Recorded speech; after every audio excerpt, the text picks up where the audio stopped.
Olá galerinha, tudo bem com vocês? O canal Se Ensinando Biologia de volta para tentar ajudar vocês com o seguinte assunto: teorias sobre a origem da vida. A gente vai ver aqui a biogênese, criacionismo e panspermia cósmica, dando ênfase à biogênese e à biogênese, essas duas teorias aqui. Vamos iniciar. A biogênese, entendendo a palavra, vocês lá, nas primeiras aulas de biologia, o professor deve ter explicado o que significa biologia, A palavra bio significa vida, logia significa estudo, então biologia seria o estudo da vida. Mas aí aqui, ó, a biogênese, o bio, que é o mesmo bio de biologia, está aqui, ó, vida. Gênese significa origem. E esse A aqui é uma negação. Então seria a origem da não-vida, Colocando um português mais adequado, seria, uma tradução mais adequada, seria origem não biológica.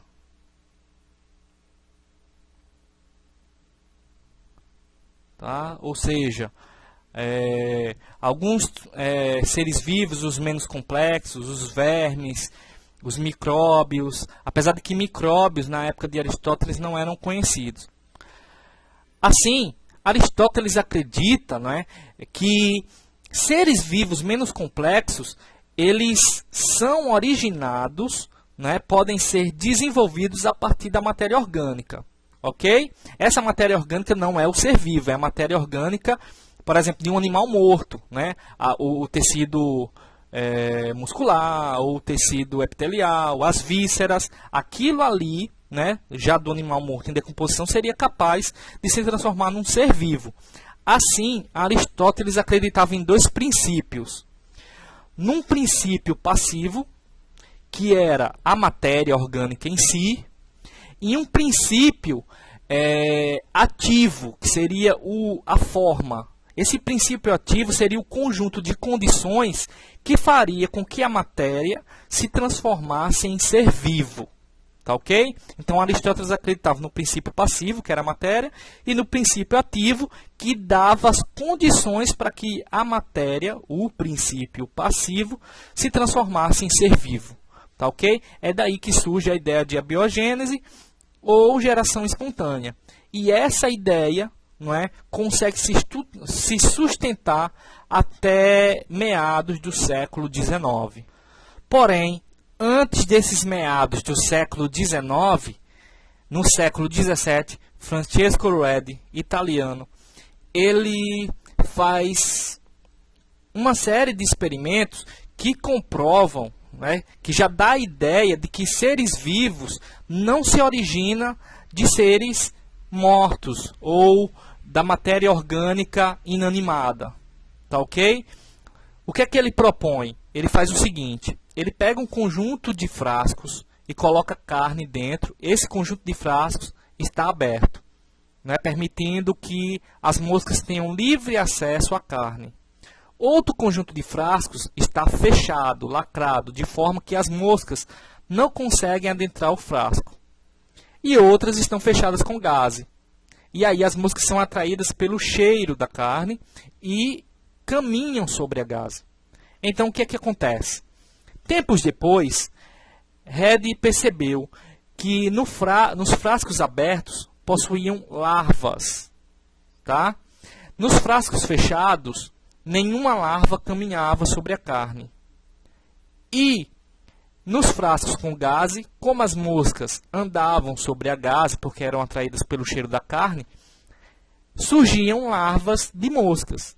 Então, o que foi que Redi explicou? Ora, não existe essa coisa de princípio ativo e princípio passivo, porque aí o surgimento das larvas não é a partir do conjunto de condições do ambiente para que a carne origine essas larvas.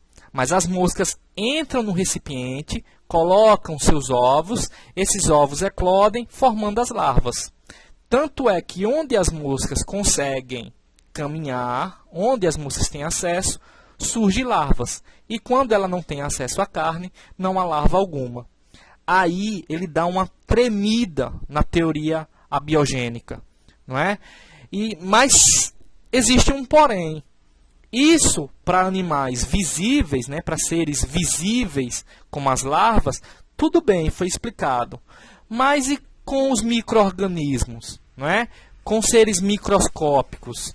E aí, isso não poderia ser explicado, porque inclusive Needham, em 1745, século XVIII, e esse camarada é um inglês, ele faz um experimento com relação aos micro-organismos. O que é que ele faz? Ele pega um caldo nutritivo, que pode ser de carne, de vegetais, e coloca num recipiente. Aquece por 30 minutos, porque segundo ele, segundo essa metodologia, esses 30 minutos de aquecimento mataria os micro-organismos.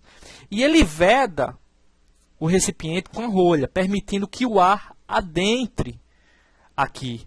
Inclusive, esse ar que ele pudesse entrar no recipiente seria o que ele chama de força vital.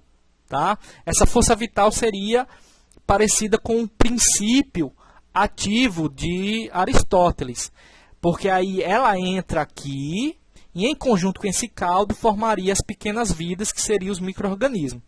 Mas vamos deixar isso aqui um pouquinho para depois. Bom, ele aquece o caldo, segundo ele, esteriliza o caldo, todos os micro-organismos aqui morrem.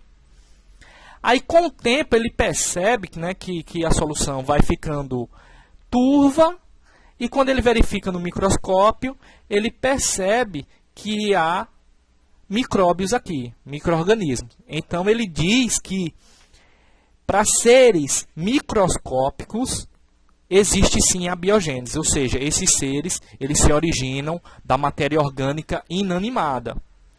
Um pouquinho de tempo depois, né, ainda contemporâneo de Needham, um italiano chamado Spallanzani, ele diz, aliás, ele critica o experimento de Needham, dizendo que ele aquece por pouco tempo. E ali, com esse aquecimento, ele não teria matado os micro-organismos. Então, o que é que Spallanzani faz? Aquece por muito mais tempo o caldo.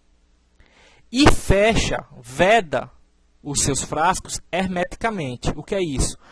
Spallanzani não permite, tá, que o ar entre aqui nesse recipiente. E aí, com o passar do tempo, o caldo permanece da mesma cor, ele não fica turvo.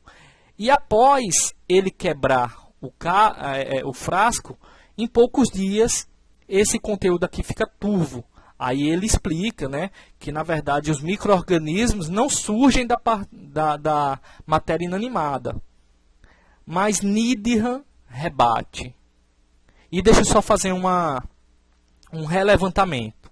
Aristóteles defende a biogênese. Rede propõe biogênese. Needham defende a biogênese. Spallanzani fala de biogênese. Quando Needham sabe do experimento de Spallanzani, o que é que ele diz? Ah, você fechou o frasco e o ar não pode entrar no frasco. E aí você quebrou o princípio ativo, você não deixou que a força vital entrasse no frasco. Aí como é que os seres vivos iam surgir? Para acabar com isso, no século, aqui é 1800, tá? No século XIX, um camarada chamado Louis Pasteur, francês, ele faz o seguinte. Obviamente, Needham já não estava aqui para ver esse experimento. Já não era mais vivo. Então, o que aconteceu? Pasteur, ele entortou, não é, o gargalo do tubo e fez tipo esse pescoço de cisne, que inclusive isso aqui ficou conhecido como pescoço de cisne. E aí o que é que acontecia? O ar conseguia entrar aqui, né? Então ele não cortaria a força vital falada por Needham. Então a força vital conseguiria entrar no recipiente. Então o que foi que aconteceu? Ele aqueceu o caldo, né? Primeiro ele coloca o caldo aqui, obviamente, aquece o caldo e esteriliza o caldo.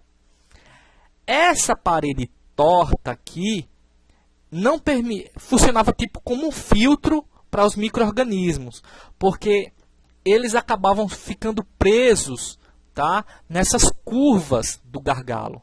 E aí eles não conseguiam chegar até aqui, apenas o ar chegava. Então, com o passar de muito tempo, como os micro-organismos do ar não encontravam o caldo, então o caldo não apodreceu. Depois, ele quebra o gargalo e em poucos dias o caldo está apodrecido. Com esse experimento, Pasteur afirma que os micro-organismos que apodreceram o caldo de Needham estaria no ar e que possivelmente, quando ele aqueceu o experimento aqui, ele realmente não tenha matado, não tenha esterilizado o caldo o suficiente para se livrar dos micro-organismos aqui. Então, o que é que ele diz? Os micro-organismos estão no ar. Então, quando eles encontram a matéria orgânica, eles têm alimento e conseguem se reproduzir. Se o micro-organismo não encontra essa matéria orgânica não apodrece. Então, esse micro-organismo é originado de outros micro-organismos. Teoria biogênica. Um ser vivo é originado do outro. Com o experimento de Pasteur, a biogênese cai por terra e a comunidade científica adota a teoria biogênica como a teoria verdadeira. Porém, a teoria biogênica vai entrar num confronto quando surge a seguinte pergunta: se um ser vivo se origina de outro, então como surgiu o primeiro ser vivo? Aí, uma das teorias, que não é considerada uma teoria científica, mas uma das explicações está no criacionismo. O criacionismo diz que todos os seres vivos foram formados, pela ação de uma divindade, tá? De um ser sobrenatural. Aí esse ser sobrenatural teria criado todos os seres vivos e eles são hoje como sempre foram desde o princípio, ou seja, não há mutabilidade nos seres vivos. Então, o ser humano ele é igual ao primeiro ser humano criado, a barata é igual à primeira barata criada, óbvio, variando apenas as espécies. Para confrontar o criacionismo, eu não coloquei aqui, porque vai ter um slide, vai ter uma aula só para ele, que é o evolucionismo. Que aí, a ideia de evolução surge muito antes de Darwin, mas é realmente a obra de Charles Darwin com A Origem das Espécies que coloca em xeque o criacionismo.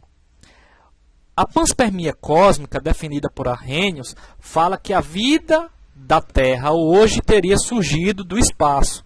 Por exemplo, acredita-se que em Marte, há muitos milhões ou bilhões de anos atrás, teria uma atmosfera parecida com a Terra. E lá teria se desenvolvido pequenos micro-organismos, e que esses micro-organismos teriam viajado para a Terra através de meteoros ou meteoritos.